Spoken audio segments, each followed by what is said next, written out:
เช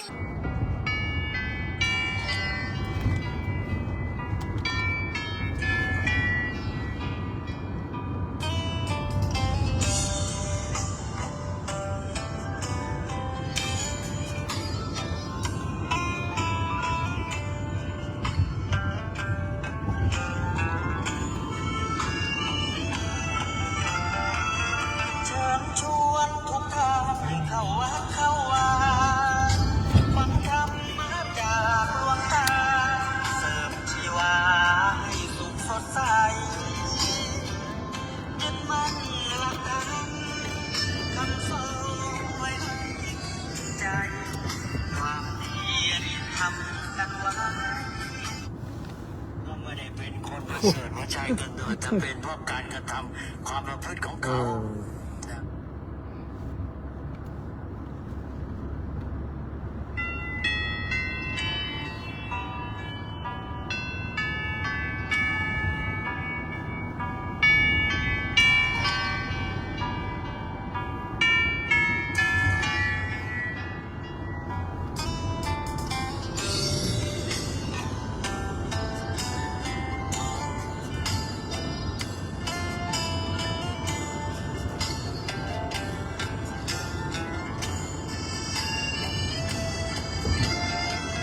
เชิญชวนทุกท่านเข้าวัดเข้าวาฟังธรรมะจากหลวงตาเสริมชีวาให้สุขสดใสยึดมั่นหลักธรรมคำสอนไว้ให้ขึ้นใจความดีเรียนทำกันไว้หญิงชายอย่าได้นายดี เชิญชวนทุกท่านเข้าวัดเข้าวาทำบุญด้วยจิตศรัทธาบุญพาให้เราสุขีจะทำการใดนำใจในสิ่งดีทำบุญให้ทานวันนี้ไม่มีใครว่าใครชังสมัยก่อนประทับใจปู่ย่าตายายวันพระไม่เคยเบื่อหน่ายจำได้ไม่ลืมสักครั้งเหตุใดวันนี้มีคนเข้าวัดนอนจังอยากอีกก่อนอีกครั้งฝากความหวังกับคนรุ่นใหม่ เชิญชวนทุกท่านเข้าวัดเข้าวารับศีลรับพรหลวงตาเสริมคุณค่าให้กับจิตใจกระทำความดีเรื่องนี้ไม่ต้องอายใครวางจากการงานเมื่อใดเชิญชวนท่านไปทำบุญ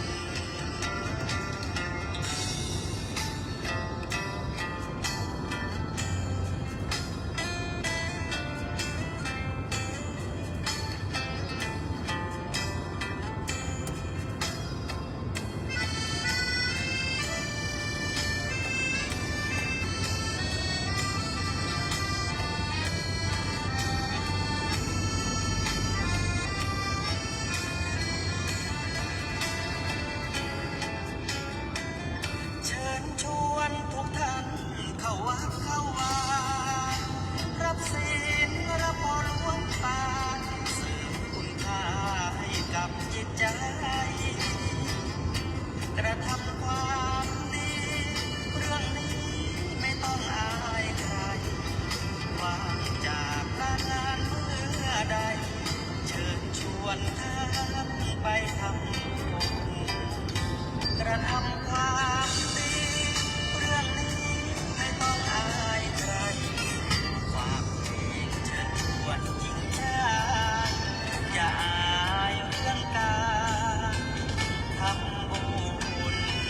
ขอ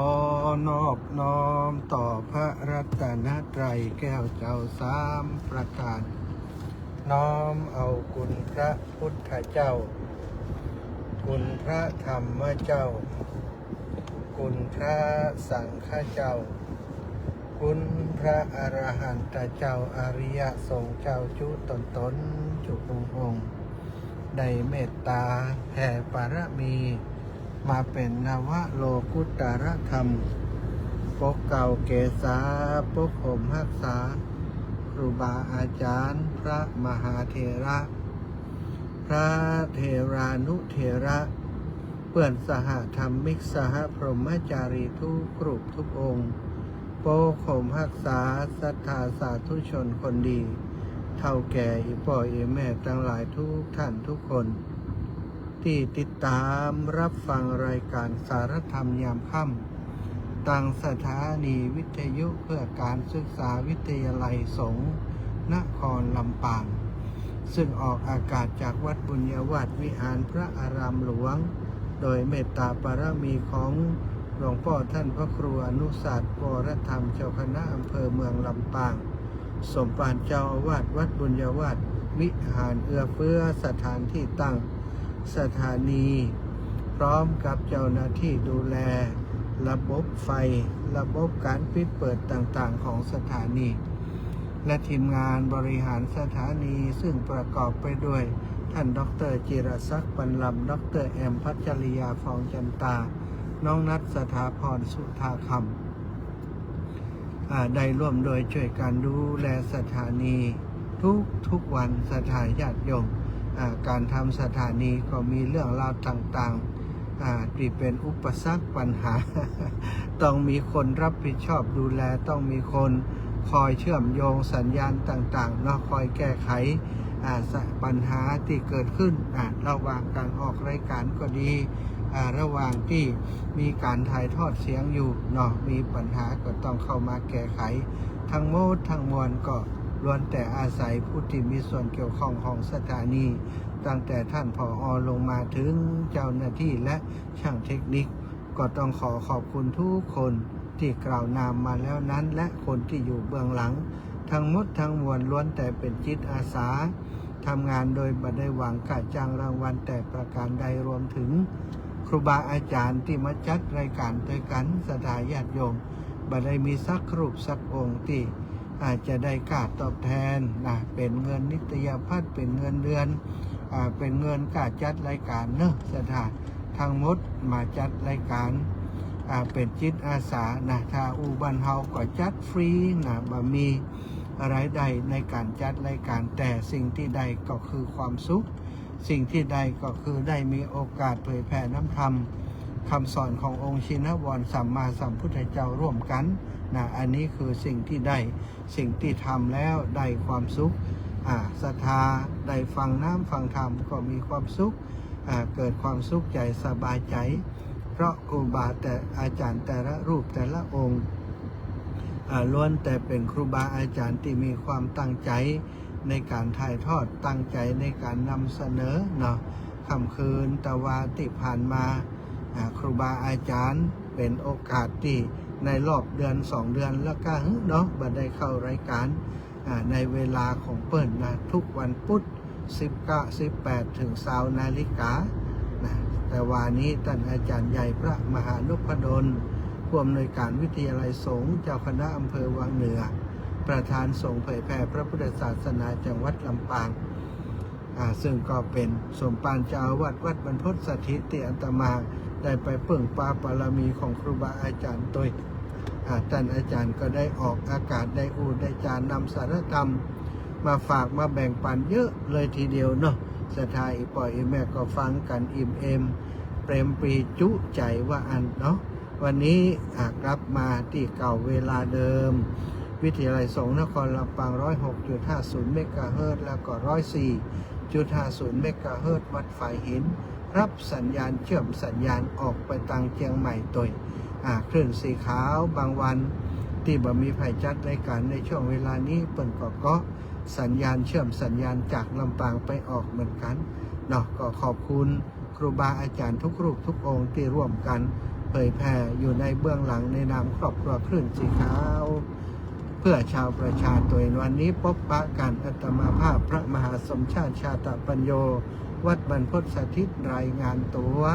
เอาความเอาธรรมะเอาสิ่งดีๆมาฝากมาแบ่งปันธรรมะสวัสดีกับสถาญาติโยมยินดีต้อนรับ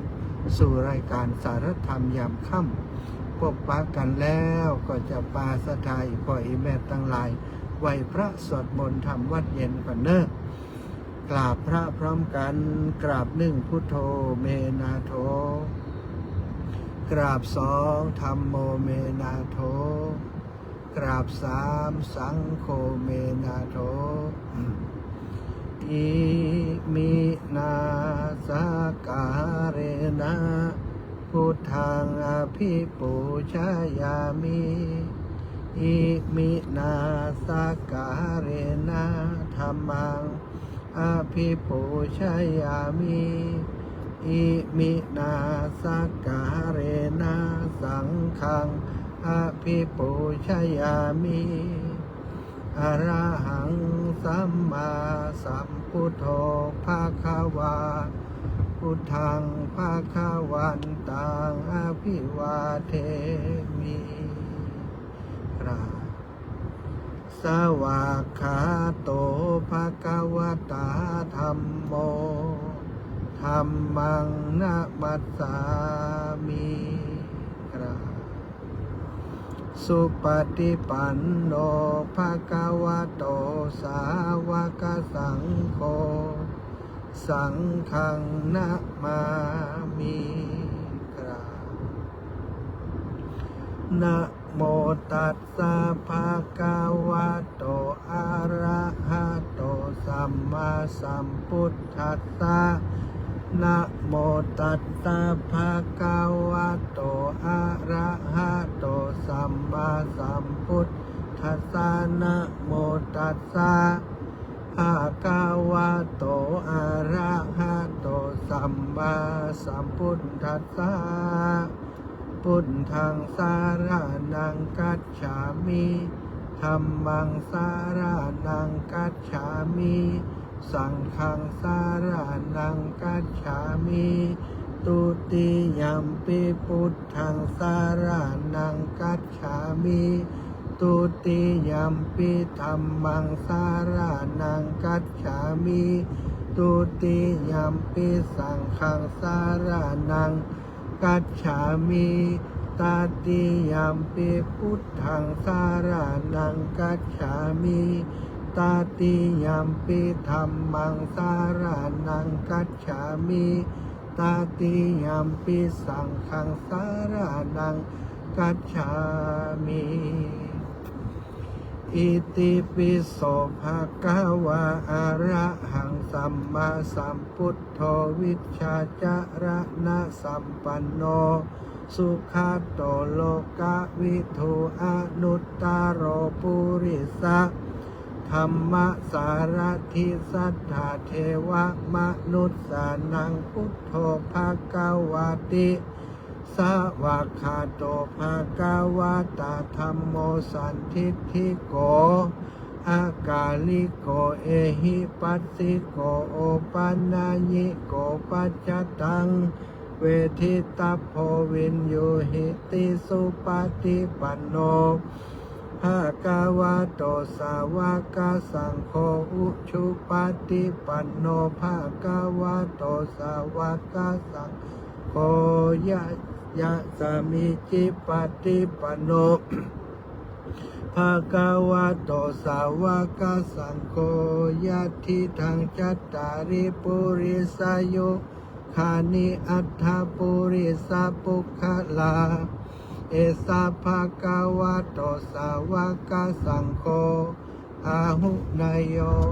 ปาหุนายโยทักขินายโยอัญชลิการณิโยอนุตตรังปุญญเขตังโลกัสสติกราบพระพร้อมกันเนอสัทธาญาติโยมทั้งหลายกราบหนึ่งพุทธังวรันตังสิรสานะมามิก ราบสองธรรมังวรันตังศิรสานะมามิ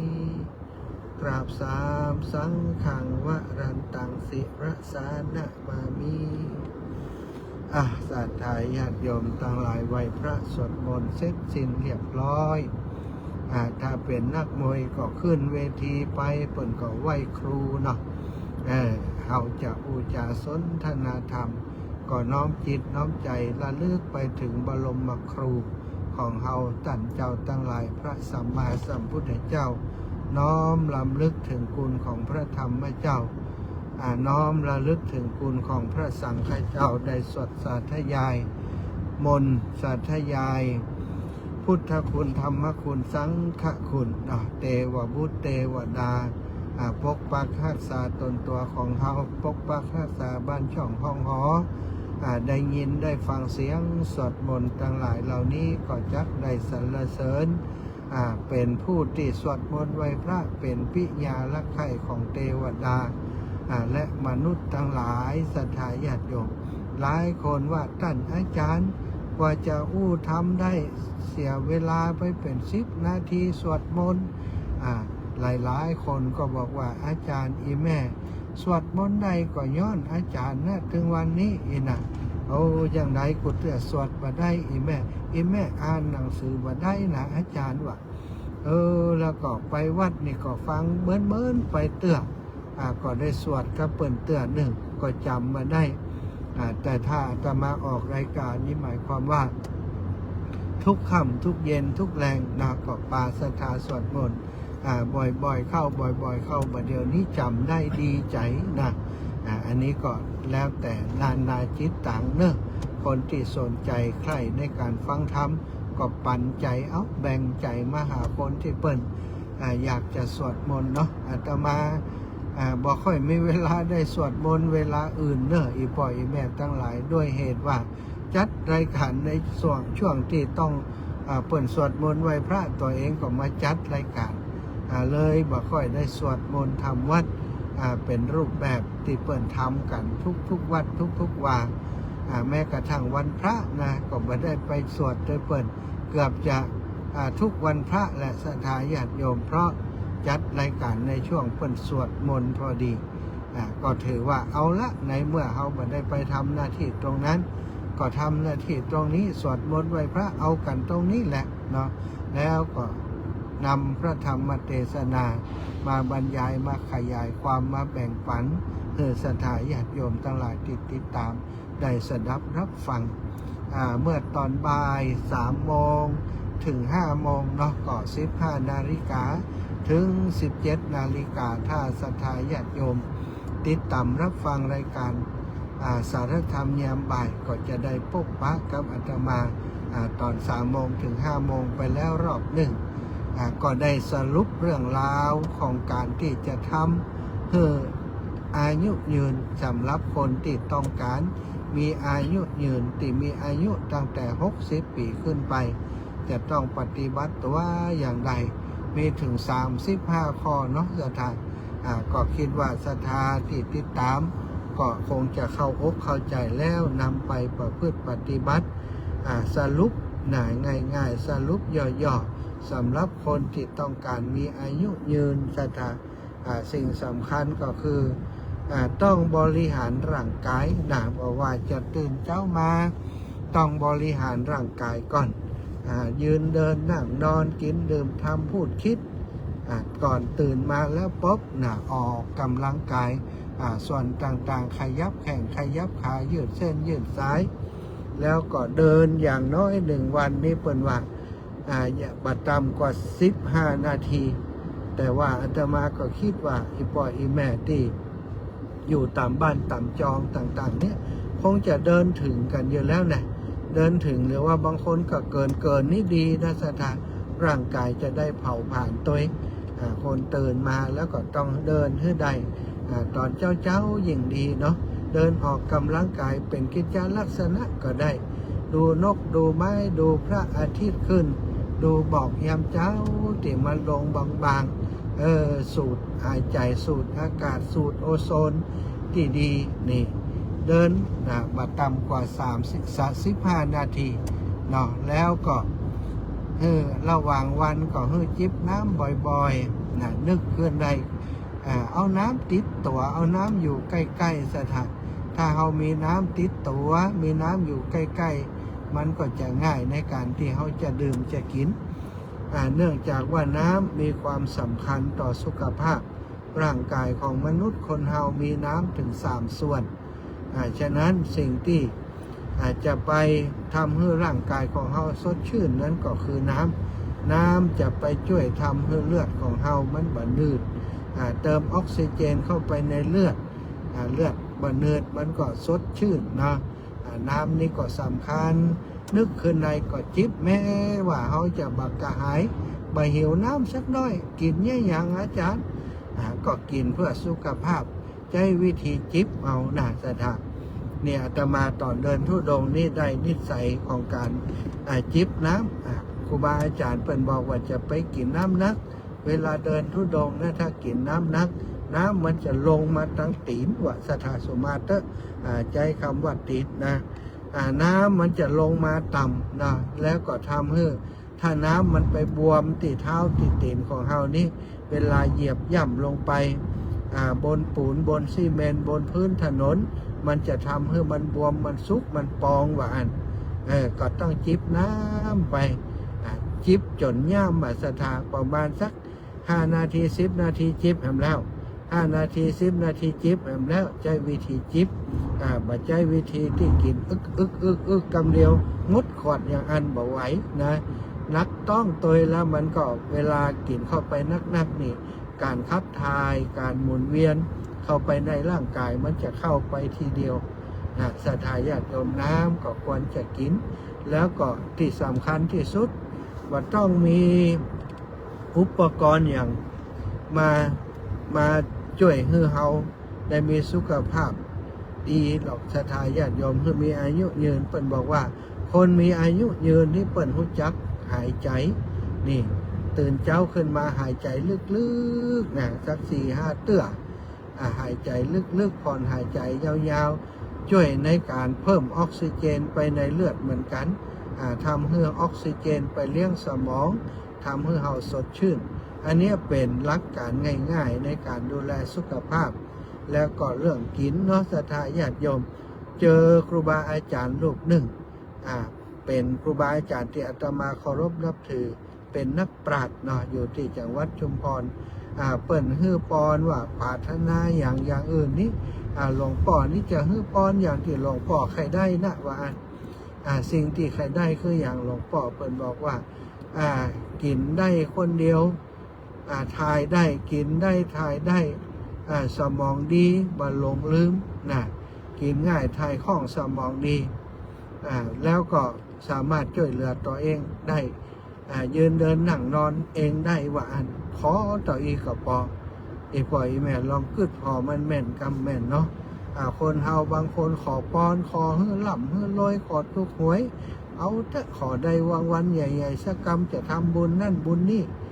จริงๆแล้วศรัทธาญาติโยมสิ่งที่ควรขอที่สุดก็คือเรื่องราวของสุขภาพ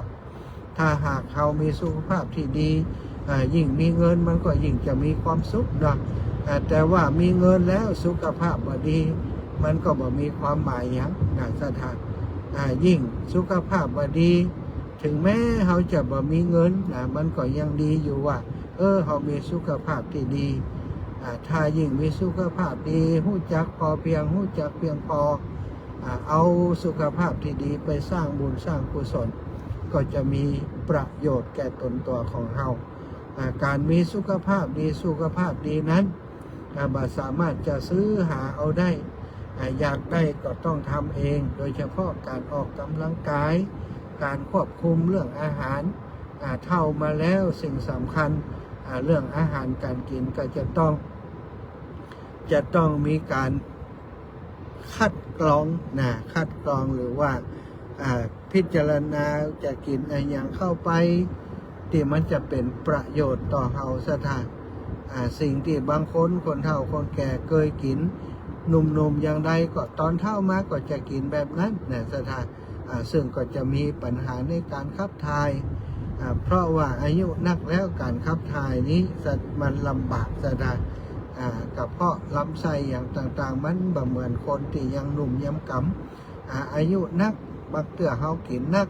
ร่างกายเขาทำงานน้อยสิ่งที่จะเข้าไปสะสมในร่างกายก็ไขมันเลวกาเนาะไขมันที่มันไปฟอกในตับในเส้นเลือดของเรานี่ก็เกิดจากการกินการบริโภคการกินเพิ่นบอกว่าคนที่จะมีอายุยืนต้องรู้จักในเรื่องอาหารอากาศและก็อารมณ์ควบคุมอาหารอากาศอารมณ์ให้ได้อาหารที่เราจะต้องควบคุมให้กับตัวเราหนาวก็ต้องรู้ว่ามันอันใดที่มันมีประโยชน์บ่ใจกินเข้าไปขอให้มันอิ่มพอแล้วบ่สนใจประโยชน์ถ้าอิ่มแล้วก็แล้วกันอาจารย์บ่ฮู้ละตั้งแต่น้อยมาก็บ่ได้สนใจสะทายปล่อยแบบเฮาอายุนักขึ้นนี่มันบ่เหมือนตอนที่เฮายังหนุ่มยังน้อยปัญหาสุขภาพที่มาจากอาหารการกินมีเยอะเนาะบางคนคนเฒ่าคนแก่บ่หุ่มกินผักหุ่มกินจิ้นกินเนื้อซึ่งอาหารที่เป็นจิ้นเป็นเนื้อนี่มันมีกากมีใยน้อยสะทานทำให้การขับถ่ายบ่ค่อยดีการขับถ่ายลำบากบางคนก็เกิดท้องผูกก็มีจากการกินอาหารนี้เปิ้นถึงบอกว่าอายุนักแล้วสิ่งที่ควรกินก็คือกินอาหารที่ย่อยง่ายพวกพืชผักผลไม้มันจะย่อยง่ายกินเหล่านี้แล้วก็กินแต่พอดีบ่ให้กินนักเกินไปเพราะกินนักเกินไปนี่มันจะเป็นแทนที่จะเป็นผลดีกับไปตกค้างและเป็นผลเสียต่อสุขภาพเนาะผักผลไม้ต้องหากินอยู่เป็นประจำโดยเฉพาะยาอายุวัฒนะเนื้อสถาน ครูบาอาจารย์เพิ่นว่ายาอายุวัฒนะที่เยี่ยมยอดที่สุดเพิ่นบอกว่าก็คือกล้วยกล้วยน้ำว้ากล้วยเมืองของเขาเนี่ยสถานกล้วยน้ำว้ายังจะมาได้กินนี่ได้กินวันละสักลูกหนึ่งก็ยังดีแต่หลายคนนี่มาได้กินมาหลายปีแล้วอาจารย์อีแม่บอกมัก ใจคำว่าบอกมักกระจบข่าวเลยเนาะ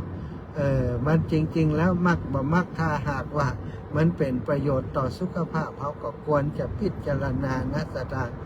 เพื่อว่ามันเป็นยาเนอะนอนก่อนนอนได้สักแก่นได้สักลูกหรือว่าตื่นเจ้ามาเนาะดื่มน้ำไปสักแก้ว2 แก้ว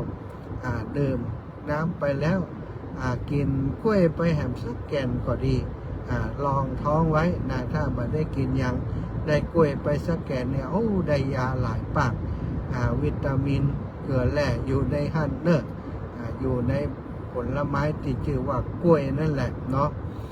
ถ้าจะให้ดีแฮมเนี่ยที่เปิ้นบอกว่าช่วยการขับถ่ายได้ดีสำหรับคนเฒ่าคนแก่ก็คือ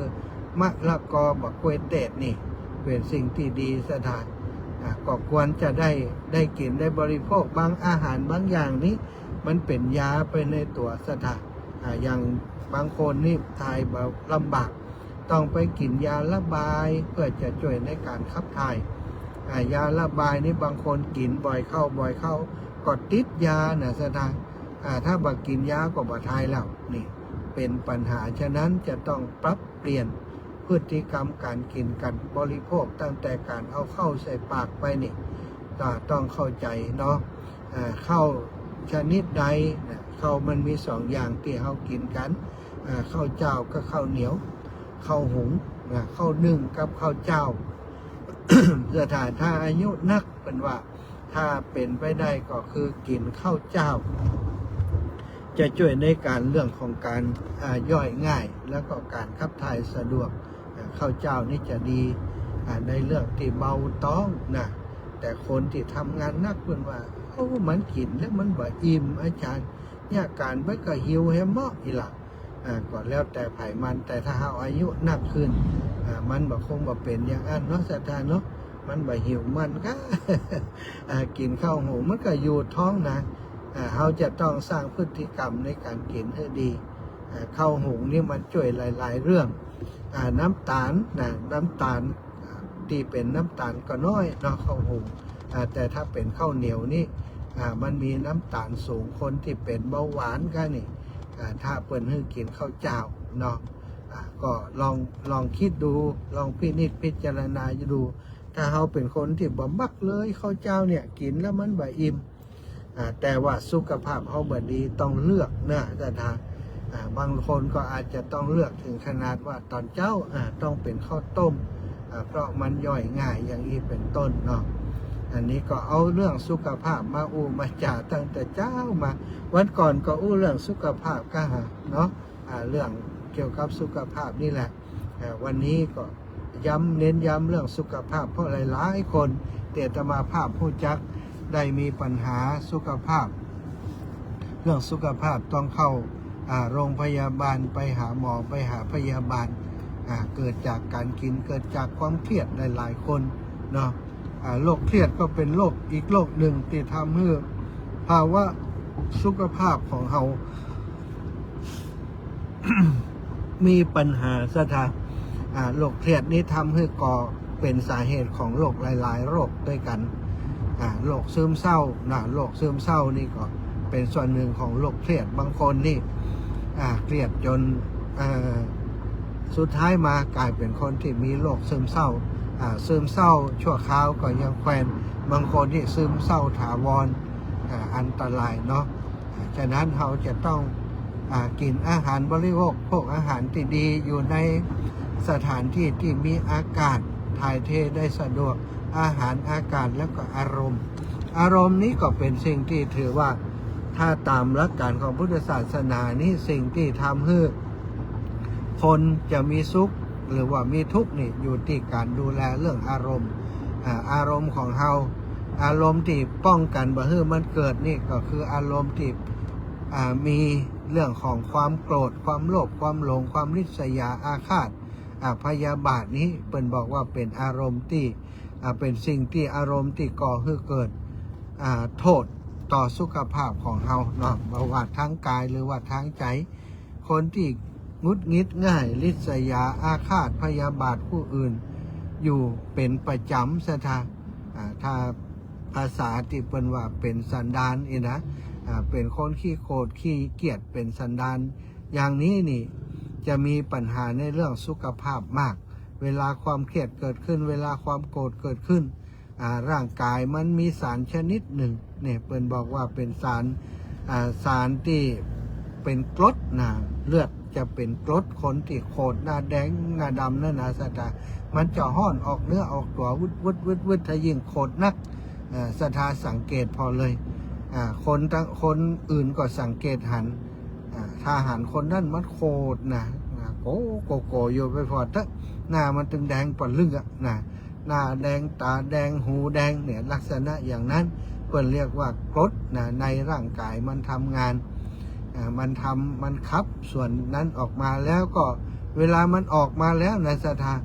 ความเป็นกรดนั้นมันเป็นอันตรายมันบักกลับเข้าไปเหมือนเดิมมันบักกลับเข้าไปกลับมากัดก่อนสิ่งที่อยู่ในร่างกายของเราอย่างภูมิคุ้มกันอย่างกาโมนี้เนาะถึงเปิ้นถึงบอกว่าอย่าจะไปเป็นคนขี้โกรธขี้เกียจเป็นคนอารมณ์ดีเข้าไว้คนจะอารมณ์ดีได้ก็ต้องมองโลกในแง่ดีคนจะมองโลกในแง่ดีได้ก็ต้องเป็นคนที่มีรักษาสุขภาพดีเนาะกินบริโภคอาหารที่ดีเมื่อเขากินเขาบริโภคอาหารที่ดีสุขภาพของเขาก็จะดีสุขภาพดีอารมณ์ก็จะดีเนี่ยอากาศดีอาหารดีอารมณ์ถึงจะดีเมื่ออารมณ์ดีแล้วสถานสิ่งต่างๆมันก็ดีตามไปหมดคนอารมณ์ดีก็มักจะชอบช่วยเหลือคนอื่นคนอารมณ์ดีก็มักจะหุ่มหื้อตานมักจะนึกถึงศีลที่ตัวเองรักษาคนอารมณ์ดีก็จะยกขึ้นสู่การพิจารณาเรียกว่าวิปัสสนาได้ง่ายกว่าคนที่อารมณ์บดีคนที่โกรธคนที่อิจฉาริษยาคนอื่นอยู่นี่สถานจะมาปฏิบัติจะมานั่งสมาธิกรรมฐานเนี่ยบ่ได้แน่นอนหรือว่าแม้กระทั่งการหื้อตานก็ต้องอาศัยจิตใจที่มีสมาธิจิตใจที่ปลอดโปร่งจิตใจที่สบายเนาะนี่อยากจะมีอายุยืนคาถาเพิ่นก็คือ อาหารอากาศอารมณ์ต้องดีที่เปิ้นเรียกว่าภาษาพระเปิ้นเรียกว่าสัปปายะพระสงฆ์จะปฏิบัติธรรมนี่เปิ้นต้องว่าหนึ่งสถานที่ต้องสัปปายะสองอาหารต้องพอดีนะอาหารต้องเป็นอาหารที่มีประโยชน์ต่อร่างกายนะการฉันของพระสงฆ์องค์สังฆเจ้าที่เฮาหันนะศรัทธาญาติโยมเปิ้นจะฉันแต่พอดีในภาษาพระเรียกว่าโภชเนมัตตัญญุตานะคารวาสของเฮาก็เหมือนกันพระนี่เปิ้นฉันแม้กระทั่งพระพุทธเจ้าที่ทรงสอนว่าถ้าฉันนี่นับกำเข้าวะสถานับถ้าเขาอยากจะลดความอ้วนพระสงฆ์นี่เปิ้นฉันแต่พอดีนับกำเข้าพอดีกี่คำนี่นะตักเข้าใส่ปาก1 จ้อนถือว่า1 กำ1 กำ 2 กำ 3 กำตักไปใส่ปากไปพิจารณาไปโอ้เนี่ยได้30 กรัมนี่เนาะสมมุตินะ30 กรัมพอดีเลยอิ่มบอกพอดีวันต่อไปก็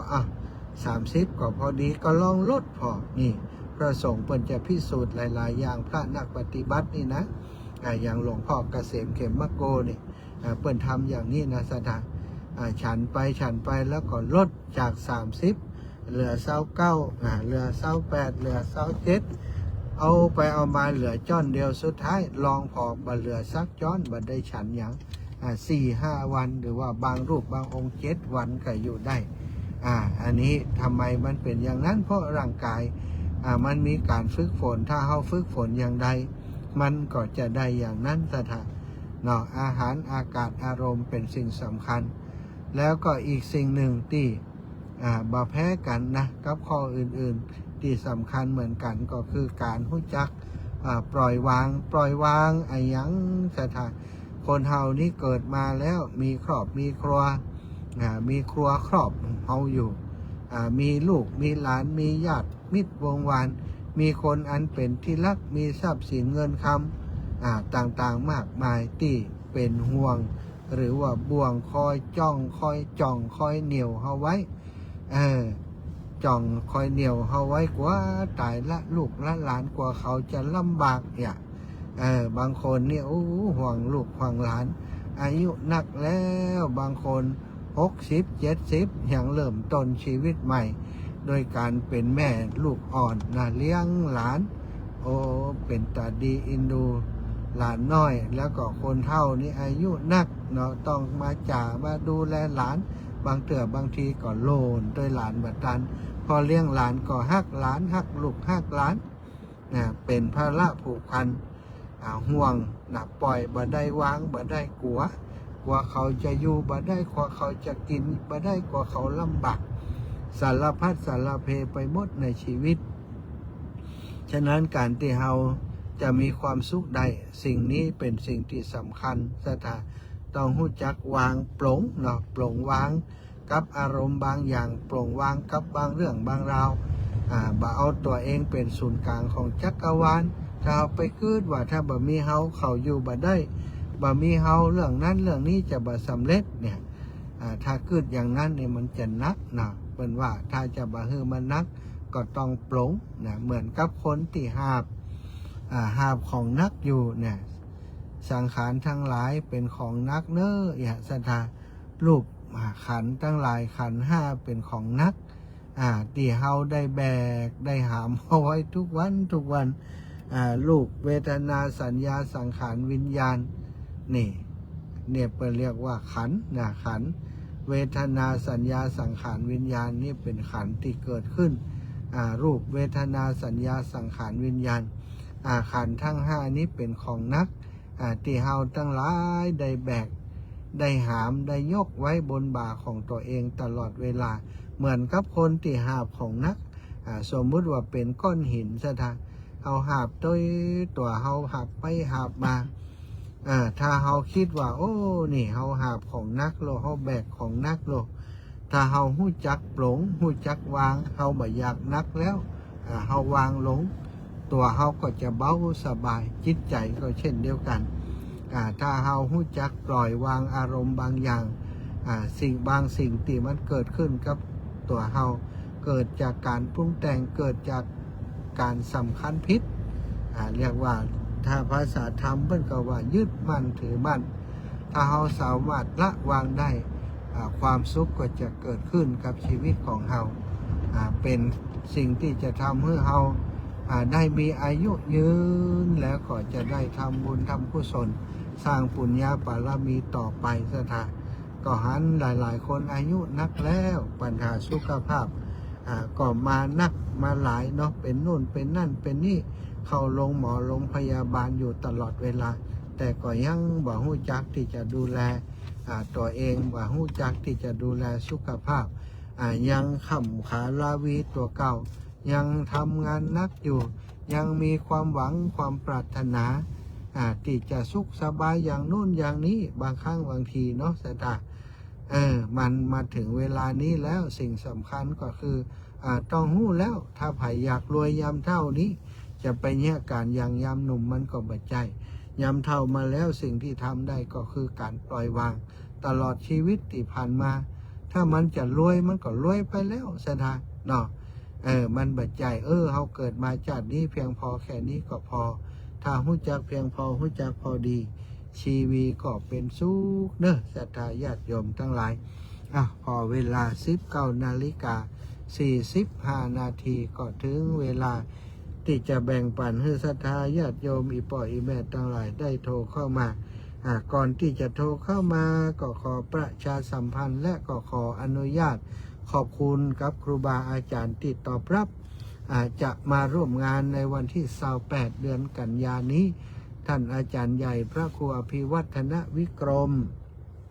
ผอ.คลื่นสีขาวเนาะได้ตอบรับแล้วว่าจะมาร่วมงานเพราะเป็นยกสุดท้ายแล้วถ้าบ่มาก็ฟาวแล้วนะมาได้มาร่วมแล้วปีนี้เป็นโครงการปีแรกที่อาตมาและอาจารย์ท่าน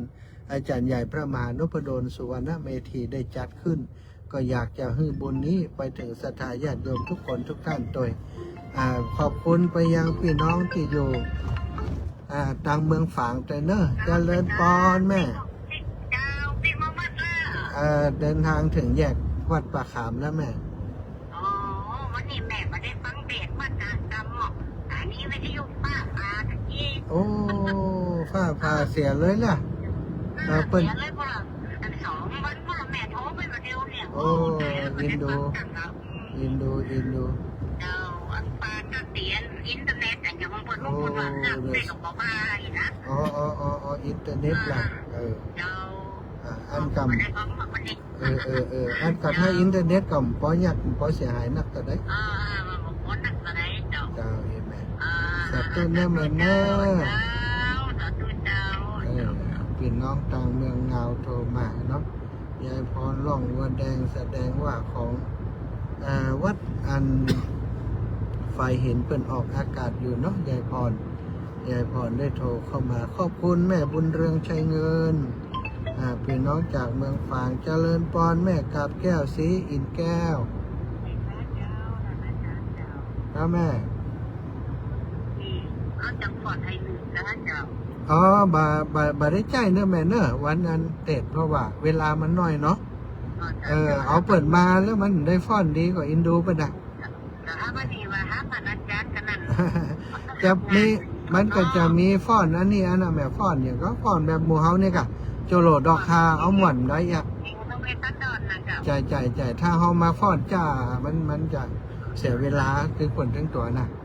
ก็ได้หักงานเนาะเจ้าดีละสัตว์ตุ้นเนอขอบคุณแม่เด้อเอาของหวานไปเด้อโอ้ดีจังเลยจะได้อ้วนเลยครับเขามันทันยพืชดีแล้วสุดยอดถ้าพี่น้องมันที่คนเก่านะต้องลำดวนคนท่าน้องลำดวนขอบคุณน้องลำดวนเด้อกับคุณกับพี่เบิร์ดพี่เบิร์ดใหญ่ด้วยนะขอบคุณนี่แม่ที่เป็นเจ้าภาพด้วยสาธุค่ะถวายความเคารพครับทุลุง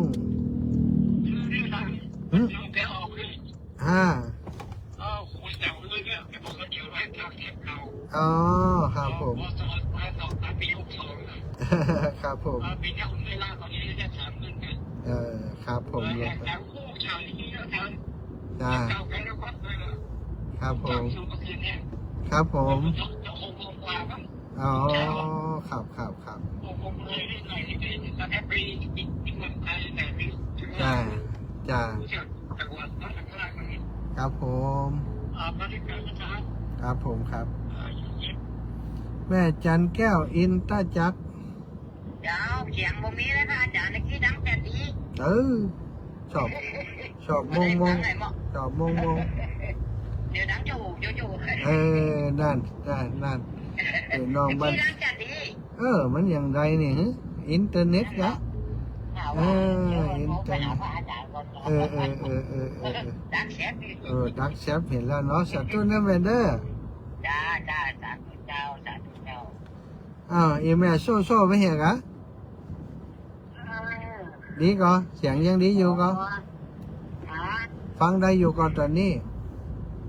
ทางการได้ค่ะ แสดงว่าวิทยุ อันนี้แม่โอนจะจังแล้วก็จะว่าหนึ่ง อ๋อเจ้า อันที่เขาตอนแล้วแม่แม่ไปงานจบมาแล้วก็ที่เขาตอนหลังหลุมหน้าที่โมงพูน่ะบ้านโมงก็2 โมงพูน่ะแม่ก็ลืมไปในกล่อง อีแม่หอมน่ะเนาะหอมมันตั้งทำรองนะ เจ้า ดีแล้วได้รวมกันเป็นกาใกล้ใจเมาใกล้เซ็ตใกล้ใจเมาเนาะ ใกล้สัตว์ตัวนั่นแม่เนอร์ ไป200นะอัน เจ้า พระจันทร์เจ้าเอาเป็นกันเตดเนาะเจ้า เจ้าได้ทำบุญตัวแล้วก็ดีใจนะ ดีใจแล้ว จะแท้เลย เจ้าสัตว์ตัวเจ้าไปสัตว์ตัวข้า จะทำมันเจ็บหัวเขาเนี่ยพระอาจารย์ อย่างไรฮะใครไปแล้วมันเจ็บหัวเขา อินดูแต่ วันนี้เที่ยงเดียวนะมันเจ็บเนี่ยมันเห็นดีกินน้ำมันก็แค้นไปแล้วมันจะไปไหนก็ได้แก่ เจ้า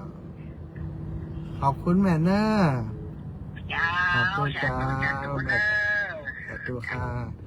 แม่เพนน่ะลำปูน จันทร์เจ้าว่าจาน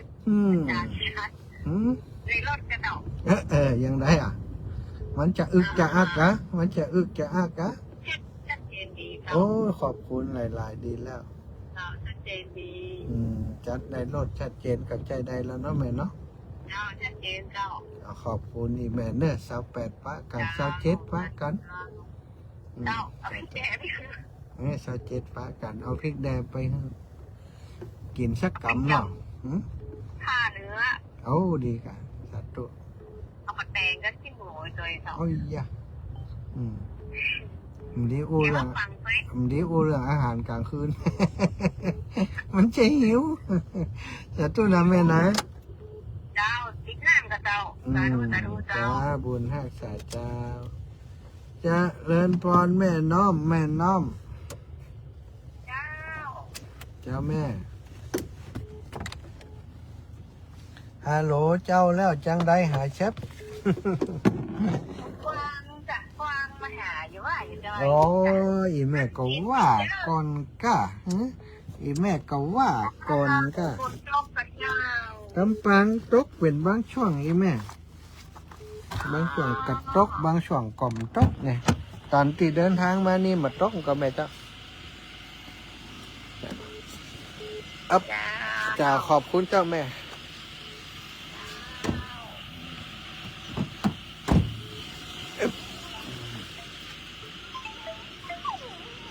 เจ้าอีแม่ เจ้าที่ไปไหนมาเสียงรถทั้งตัวเสียง ไปอันเจ้าแม่ลูกอันเมืองปานมาแม่ ไปมึงการมา โอ้ กลุ่มกล้วยหลวงนี่เนาะ ไม่ใช่หน้าข้าวเหนียวลำไยน่ะรวมกลุ่มกันเจ้า โอ้ดีกะ เดี๋ยวลำไยเดี๋ยวเรื่องเนี้ย เจ้ามากันหลายเนาะ หลายกะบ้านหลวงนี่เป็นที่ปลายพุ่นละ ดูขอโทษหม่วนกันแล้วกันนี่ เดี๋ยวหมดแล้วก็ล้อกันไปสุดท้ายอ่ะ นั่นน่ะเปิ่นจะมากันสุดท้ายกันนะเดี๋ยวนี้จำเป็น แม่กันแม่ก็เลยไปสุดท้ายแหละก็ ดู ก่อนแม่กับแบบไม่กลุ่มไปกับไปเขาไปสุดท้ายคน กันสุดท้ายยำม่วนเนาะสุดท้ายนี่ ตั้งใจกัน ดีแล้วดีแล้ว แม่ก็ไปใส่นี่ลูกแก ดีแล้ว สาธุเจ้าแม่ สาธุนะลูกนะถึงเดียวถึงวันยัง ถึงแล้วแม่ถึงแล้ว เจ้าปลอดภัยแล้วจบ กำลังได้นั่ง เจ้าจังไง สาธุค่ะเจริญพรโยมแม่ ใช่สาเจ้า เจ้าแม่ คือกำลังใจเนอะอาจารย์ฟังอยู่เนอะ อ๋อเจ้าแม่ เจ้าโอ้ถึงว่าแม่ที่เป็นเจ็บเขานะคอยไปหักษาคนไปเนาะ อ๋อเจ้า เจ้าหักษาจังนะ อืม อาจารย์จำแม่ทุกได้ก็แม่ต้องทุกปีอาจารย์ไปนะคนเจ็บอะไรเจ้าเคยเป็นยังไงเปิดมาผมได้อู้ให้อาจารย์ฟังกะ อ๋อมได้อู้ฮอแม่ น่ะเจ้าเคยไปหักษาคนที่แม่ที่เป็นเจ็บหัวเขาเจ็บแขนเจ็บขานะ อื แต่ว่าม น่ะ ขันทาง59 บาท โอ้ นะ เจ้าเจ้าเจ้าอืม เจ้า ดีเนาะเดี๋ยวไปอู้กันเนาะเดี๋ยวไปอู้กันเนาะเจ้าสาธุเจ้าแม่ ไหว้สาเจ้า สาธุเจ้า กำลังใจเนอะ เจ้าแม่ แม่น้อยบัวไขสายสุดท้าย เจ้ากลับมาจัดการเจ้าสาธุ สาพระ สาพะสาพะว่าอันถูกใจเสยเด้อเนาะเนี่ยเข้ามาแล้วอย่างหลุมขอเลี้ยงหลานเลี้ยงเหลนเนาะ ฮะได้กะเลี้ยงกะ สมเลี้ยงจะได้อันถึงวันนี้ก็ได้ใส่บาทพระอาจารย์จ้าเลี้ยงเหลน เอ๊ะ ไม่ใช่ไปอย่างหรอ เปิดอัน เดี๋ยววันที่28นี่ขอไปเหตุกรรมไปที่ไหนก็ขอไป เจ้า เจ้าสาธุสาธุนะเจ้า เจ้าโยมแม่บุญรักษาเจ้า เจ้าอีแม่เมาหัวอีแม่ถึงจะลืมเนอะ เจ้า หายหมดแล้วเจ้า ดีแล้วเจ้า ไปไหนก็ฟ้าเลี้ยงปัดฟ้าเลี้ยงปัดนึกถึงขนาดนะเจ้า เจ้าสาธุค่ะหมดเวลา เจ้าเจ้าสาธุสาธุเจ้า อ้าวศรัทธาญาติโยมเวลาหมดเวลาเนอะอัตมาก็ขอนำรายการจากลาไปโดยเวลาเพียงเท่านี้ มาแหมสายอยู่เนอะเจริญพร เจ้านมัสการเจ้า แม่ วันนั้นไม่ได้บอกท่านมหาวานที่เกิดจำได้อยู่กับปีขานเนาะ เอาปีขานปีเสือเนาะเจ้าแม่ เจ้ารู้สึกเอาไว้